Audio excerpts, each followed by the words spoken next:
What's up, everybody? Welcome to this episode of Transform Recruiting. I'm your host, Brad Owens, and I'm excited to be joined by another podcast host, Mr. Rob Mann. Rob, thanks for coming on, man. Hey, Brad, thank you for having me. I love the intro music and Jaunty, right? appreciate you having me on as someone who had to go through and create his own intro music. By the way, I had a producer do all that for ours. Super fun. So Yeah, you never knew how important jingles were until you had to pick one that feel like it really defines you. yeah, I went with like orchestrated hip hop. So Sure, sure. let me know if you get that when you listen to it next time. All right. So I'd love for you to give everyone just a little bit about yourself, where you're coming from, so that they can understand kind of where your point of view is rooted. Okay, so I think first and foremost, you need to know that I taught high school for 7 years. Perfect. And then I went into locums recruiting. So worked for a really large locums company, went to a smaller one, helped grow a team to about 30 in Miami, using a specific ATS. Then I went to work at that ATS, and I've been working in the marketplace for Bullhorn ever since. So they have a Salesforce platform, two actually. I have three, one in Europe. And then they bought Able, which is now a talent platform, which has a Salesforce app. So lots of relevant stuff for you guys. But my background is I also started a podcast in 2020 when I was at Able, again, which is now talent platform. And all I've been doing is talking to either technology leaders or staffing and recruiting leaders and kind of getting, selfishly, by the way, starting a podcast is a great way to network and a great education, Brad, because it's like, the most non-aggressive way to get into a sales call. Yeah, no, I'm with you. So, and it's nice though because I may not sell. I don't sell to the majority of people we interview, but I have great relationships with them and continue to talk with them. We get on. We see each other in person finally at shows, and it's more of a really relaxed conversation, and you basically learn from their journey and Completely. what they've been doing. So that's awesome. All right, big fan of podcasting. You have heard a lot. You have had a lot of conversations. So summarize the past, almost 3 years of podcasts that you've had then. Summarize them for me and tell me what's going on the market, man. Is this going to be a video? Because my face was just hilarious. I was like, yeah. Let me just summarize 3 years of creating content for... Easy, man. Yeah, no worries. I got this. Number one, I think, and this is something you mentioned to me, is like, every time you interview somebody so far, they're like, tell me what everybody else is going through. And I think the most important thing is, I say this a lot, and I work with another sales rep in the US who basically is still shadowing me. Basically, probably for the better part of a year, she'll shadow me. So I tell people they're not alone or they're not weird for having this issue, at least on every call. So whoever's listening to this, if you think your company is unique in their problems, you are unique. I always say this to people's individuals too, but you're not special. Like, the problems are still the same. I don't want to make you feel like you're not unique and cool, but the problems are usually the same. Adoption, what to use, like why this isn't working specifically really well, or like any number of things. But usually adoption and what to use are the things that come up all the time. And our show, so our podcast, and I think this is something that you would resonate with, is when people ask us like the mission, vision, values of our podcast, we really say like our mission statement is, we think that when technology and people work together well, that better outcomes will come for everyone involved. And in staffing, you have three customers. If you're a leader, you have your recruiters, you have your candidates or your talent, and then you have your clients. Personally, I think the most important person to serve is your internal recruiters first. Those are your first customer, and they impact all of your other customers. I know Salesforce probably believes that in the way that they talk about their 360 and understanding your customers. So whatever you do for your clients and candidates, you should probably do for your internal recruiters too. Because if you can get the technology and the experience and the workflow correct for them, everybody else it's not easy per se, but it is way easier. So that's what we like to talk about, is the intersection of people and technology and how you can get better outcomes with those. So you're having conversations with folks that are ready to drop a lot of money on software that they've tied a lot of hopes and dreams to of, oh, this thing's going to fix X. Where do Mhm. you feel like people are entering the marketplace? Like they come into this marketplace looking for some technology that's going to solve their biggest pain point of what? Like, what are you typically seeing? It's a good question. So, what are they most often trying to solve? Is what you're asking me. Correct. Yeah. Unfortunately, it's what I think. Maybe we go back to this. It's whatever bit of technology they're buying. And they always say that like their recruiters aren't going to use it. Mm-hmm. So whenever someone can solve that, I think that's a great, that's a $1 billion idea. Solving why people don't want to use technology well. For me, I think right now this year, so reporting and automation rely on one thing, which is good data. And if people are getting, people in the sales world, right? SaaS sales, whatever sales, have been relying on good data and good automation because inherently, people who use Salesforce have had Marketo, Pardot, which is now Marketing Cloud, a long time ago. 5, 7, 10 years. Sense and Bullhorn Automation have come around more recently in the last 5 years, so a little bit behind. And as they're trying to catch up on this automation piece and they're trying to learn how to grow their business, they're realizing that their data quality is really important. And so they're coming in and they're trying to talk about how do I get my data right? And that's really about the same thing as so reporting and automation rely on good data. So as long as you can get them using the system, you'll get those two things kind of solved together. They kind of work, they're not like independent things. If you have people using the system, your reporting is better and your automations will be better. So I think Yeah. data quality and then those two things are huge. And I'm seeing, to add one additional thing in there, is understanding where their data is, period, and what data is important to actually track. Yeah, and this is complete self-serving, but I released a course on how to set up Bullhorn as like a Bullhorn admin or a Salesforce admin to get the most out of automation.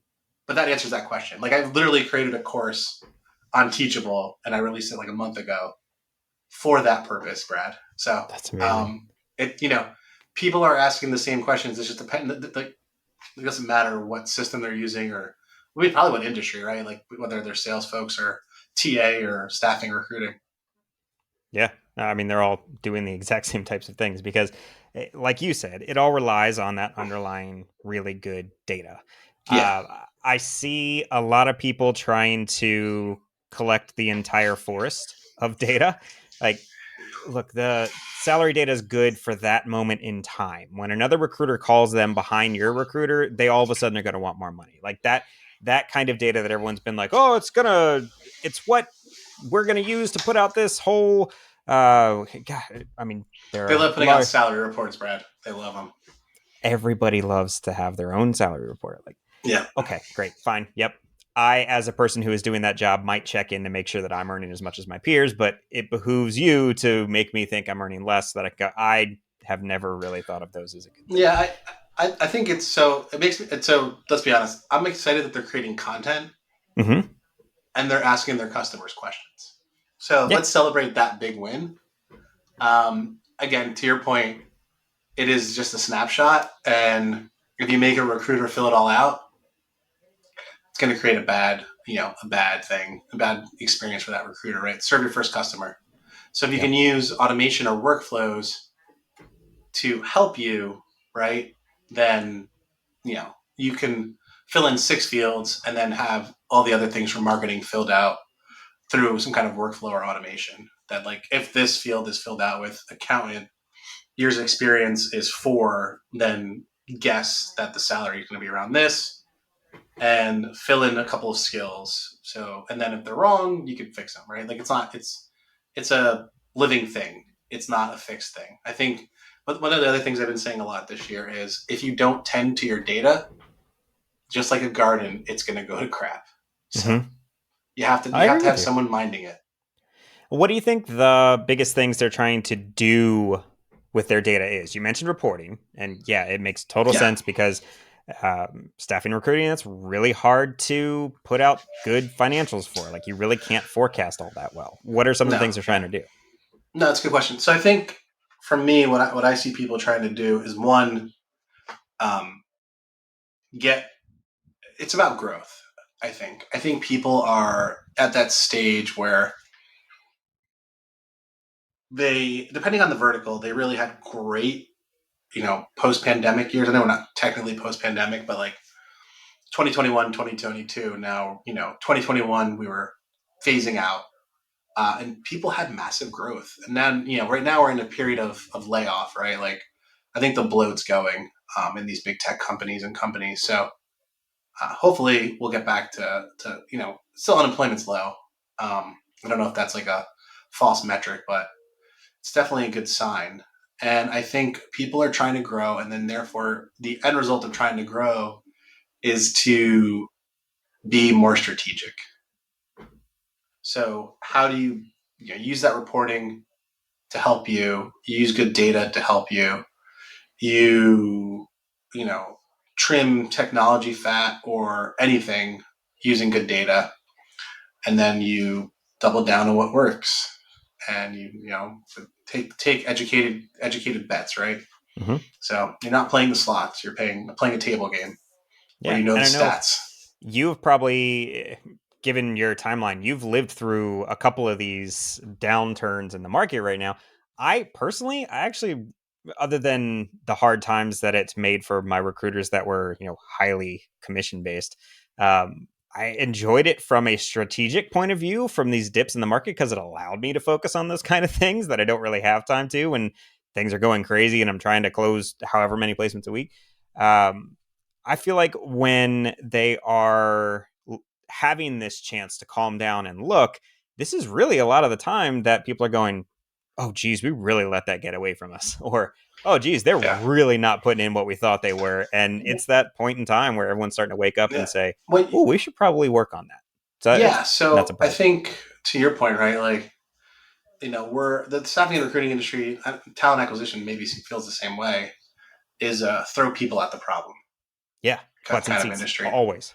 Yeah, Yep. and again, go back to why we created the podcast is because we wanted to create. If you have 10 people, we want them to operate like 100 or 200. Sounds cliche, but if you get the technology and the people trained the right way and have the right culture, it's really not impossible. It's really a doable thing to get all of those things humming and just driving together. And it might change from year to year.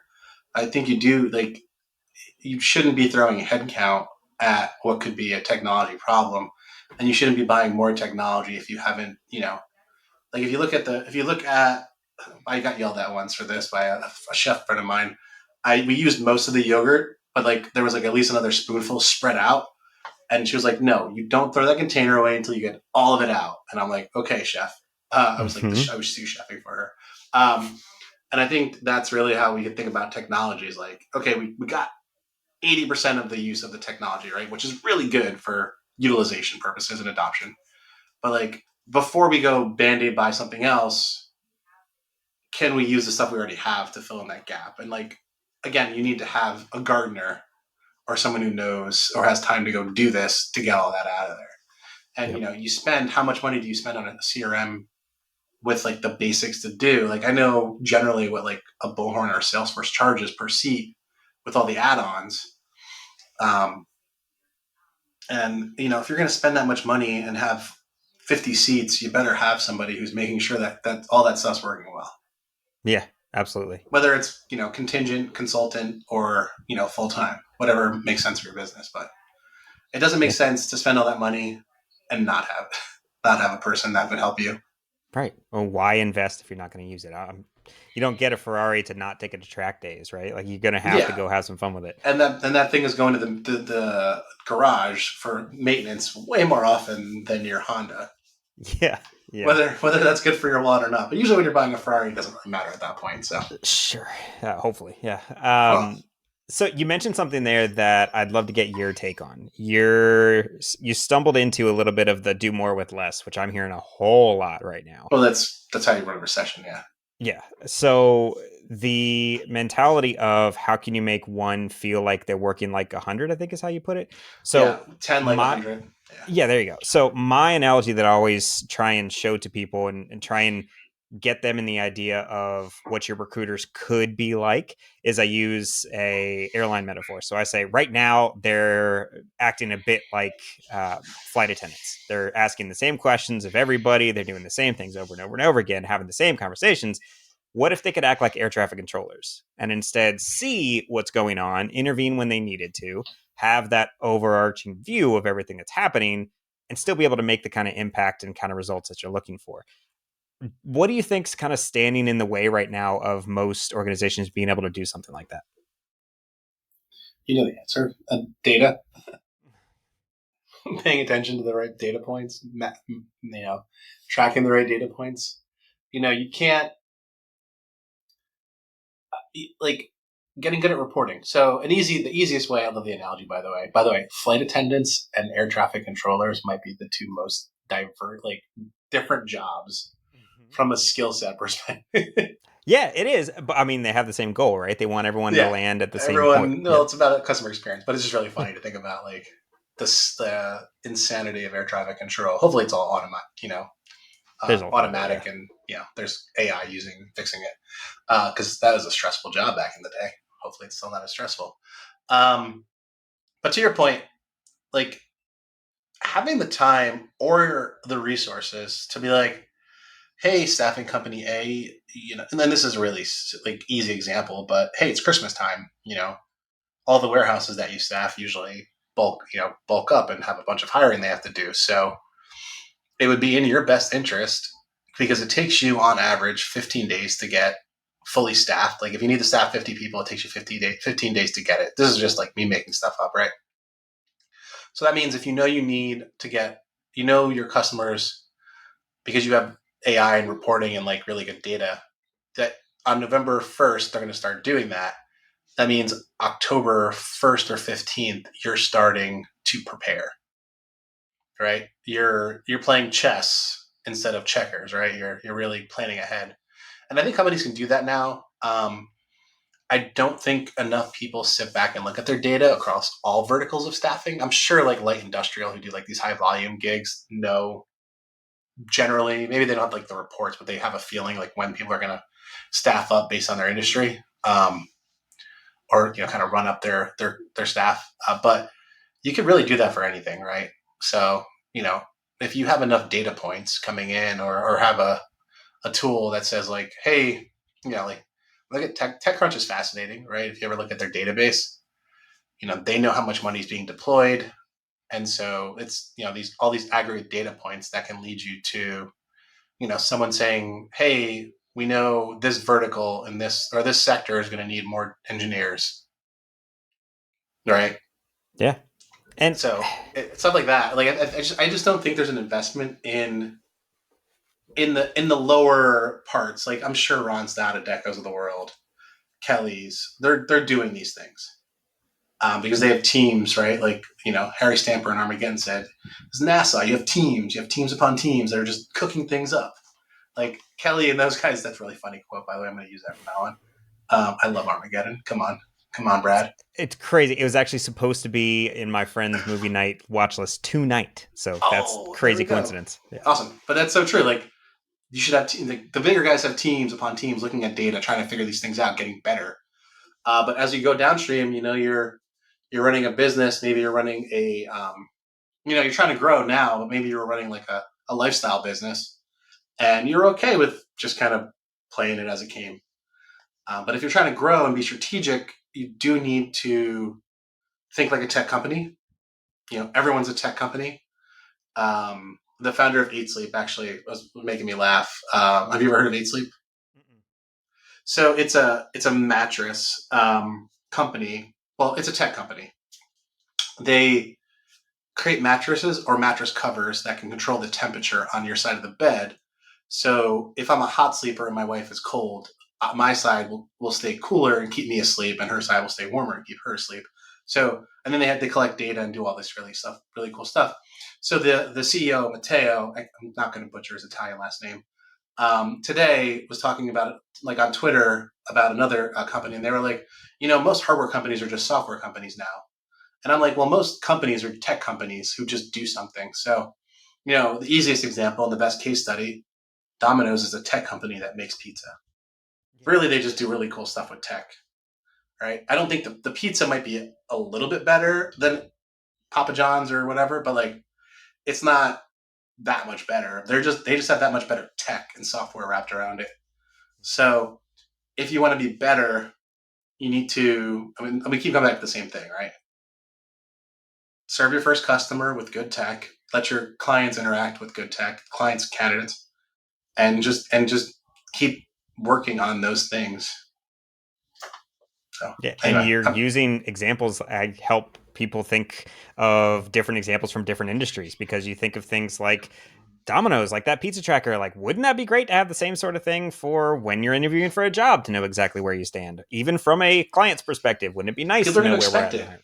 Yeah, I mean, if that's you the can do kind it of for pizza, you experiences should we're be able to getting. do it for your staffing company. Yes, that's the experience we're getting when we're not interacting with your staffing firm. And now all of a sudden, I get a black hole and a call every Friday and a voicemail. Who leaves voicemails anymore about how many you've actually talked to over the week? Like, it's garbage. But anyway, not to discourage the rest of people out there that are doing it. It's still a good practice. You got to make everyone happy. I mean, staffing is a great business for people, and recruiting is a great business. So, I Yep. mean, they're going to keep doing it the way that they're doing it.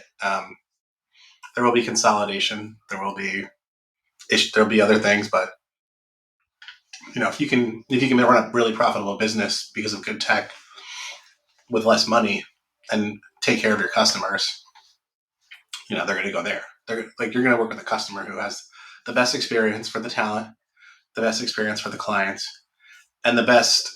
You know, let's be honest. Recruiters are on a commission plan, right? They're going to make money. So, what technology, what company is going to give you the best opportunity to make the money that I want to with the best tools? Yep. That's what everyone's looking So, for right now. yeah. That's great. So, So I want to be respectful of your time, and I know we're coming up on the end of the hour here. So where do you want people to find you? Interested listeners, where would you like me to point them? yeah, no, I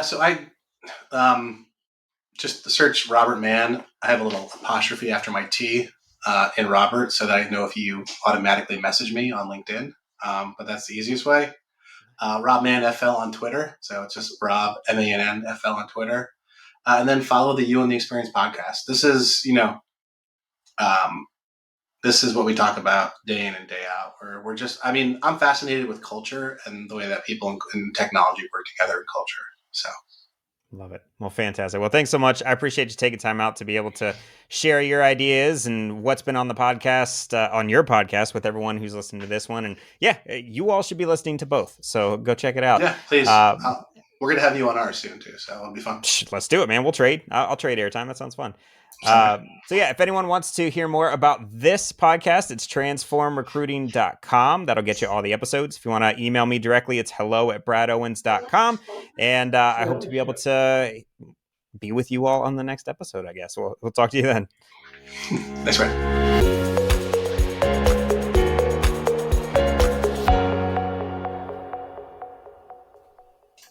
How do we